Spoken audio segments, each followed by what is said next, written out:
Unjha market yard આજના બજાર ભાવ તારીખ 13/8/2025।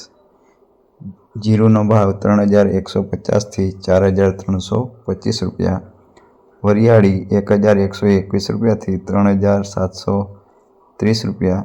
ઈસબગુલ 1680 રૂપિયાથી 2441 રૂપિયા।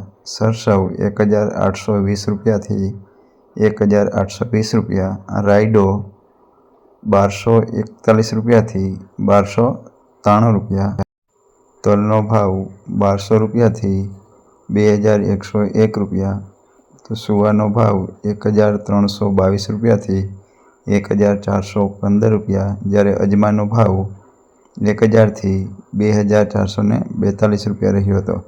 મિત્રો, વધુ ભાવ મેળવવા માટે અમારી ચેનલ સબસ્ક્રાઈબ કરો, લાઈક કરો અને શેર કરો, જેથી બધાને ભાવ મળતા રહે।